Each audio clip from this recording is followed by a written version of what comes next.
ایک مومن تو درود کے ساتھ جڑا ہوا ہے، وہ تو درود کے بغیر دن گزار ہی نہیں سکتا، الگ سے نہ بھی پڑھے تو اس کو نماز کے اندر درود پڑھنا ہی ہوتا ہے۔ درود ابراہیمی تو نماز کا حصہ بنا دیا گیا اور اس کو کثرت کے ساتھ درود پڑھنے کی ترغیب دی گئی۔ تو درود ایک ایسا وظیفہ ہے کہ جو اپنی زندگی میں جتنا زیادہ شامل کر سکتے ہو اتنا زیادہ شامل کر لو۔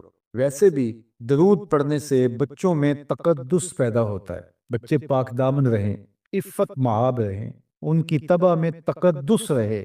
آپ چاہتے ہیں، ہر ماں باپ چاہتا ہے، اور پھر دور موجود کے اندر جو فتنے ہیں تو بہت ضروری ہے کہ ہماری اولادیں تقدس مآب رہیں، تو ان کو درود کی ترغیب دو، تو اس کا عملی نتیجہ یہی ہوگا کہ ان میں تقدس کا جوہر پیدا ہوگا اور ان کی عصمت کی حفاظت رہے۔ اور درود شریف پڑھنے والے بچے اور درود شریف نہ پڑھنے والے بچے دونوں کی عادات میں فرق ہوتا ہے۔ درود پڑھنے والوں کی طبع میں رقت، لطافت، نرمی، محبت، شفقت جیسے جذبات پیدا ہوتے ہیں۔ یہ درود شریف کا عملی نتیجہ ہے۔ بعض لوگوں کو شکایت ہوتی ہے کہ ہمارے بچے بڑے اکھڑ ہیں، بڑے تند مزاج ہیں، بڑے سخت گیر ہیں، تو اس کا علاج کیا ہے؟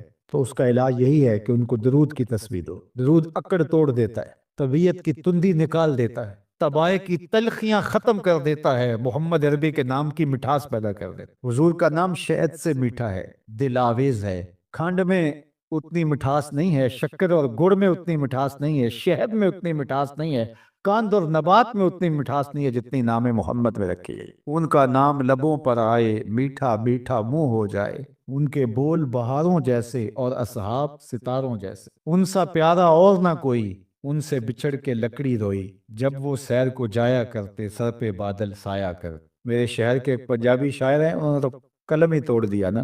تینو سینے دی میں ٹھنڈ آکھاں، اگر آپ کا ذوق ہو تو، تینو سینے دی میں ٹھنڈ آکھاں، شہد گلاب تے کھنڈ آکھاں، تینو نبیاں دا میں لاڑا آکھاں، تیرے ہجر دے وچ میں ہاڑا آکھاں۔ تو ان کا نام ہی میٹھا ہے، دل آویز ہے۔ تو درود غصہ ختم کرتا ہے، طبیعت کی تلخی اور تندی مٹا دیتا ہے، اکھڑ پن ختم کرتا ہے۔ تو آپ اگر چاہیں کہ اولاد اکھڑ ہے تو ان کو کسی طرح درود پہ لے آئیں، درود کی تسبیح ان کے ہاتھ میں دے دیں، تو ان کی طبع میں نفاست بھی آئے گی، ان کی طبع میں لطافت بھی آئے گی، ان کی طبع میں رقت بھی آئے گی، ان کی طبع میں محبت بھی آئے گی، ان کی طبع کے اندر جو ہے وہ لیاقت بھی پیدا ہوگی۔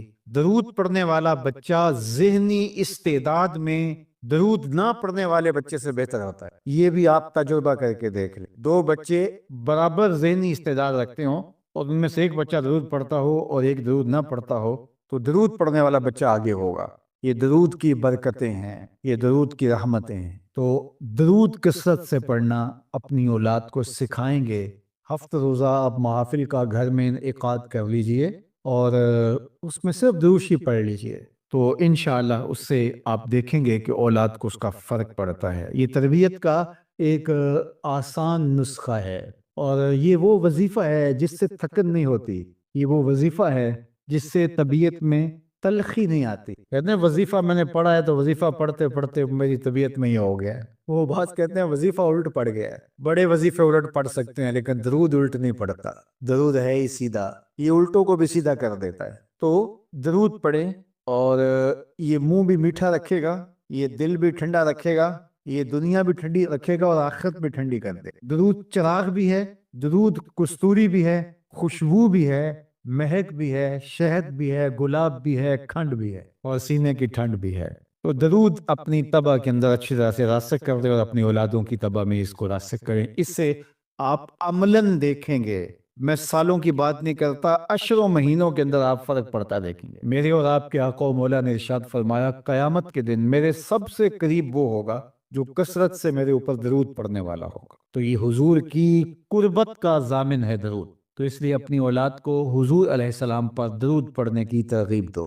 بچپن میں ہی اپنے گھر کے اندر مجالس سے درود قائم کرو، روزانہ کی بنیاد پہ ہو تو بہت اچھا، نہیں تو ہر 8 دن کے بعد ایک دن ضرور متعین کر لیا جائے۔ جمعۃ المبارک کے دن کثرت کے ساتھ درود پڑھنے کی ترغیب دی گئی ہے، اور فرمایا اس دن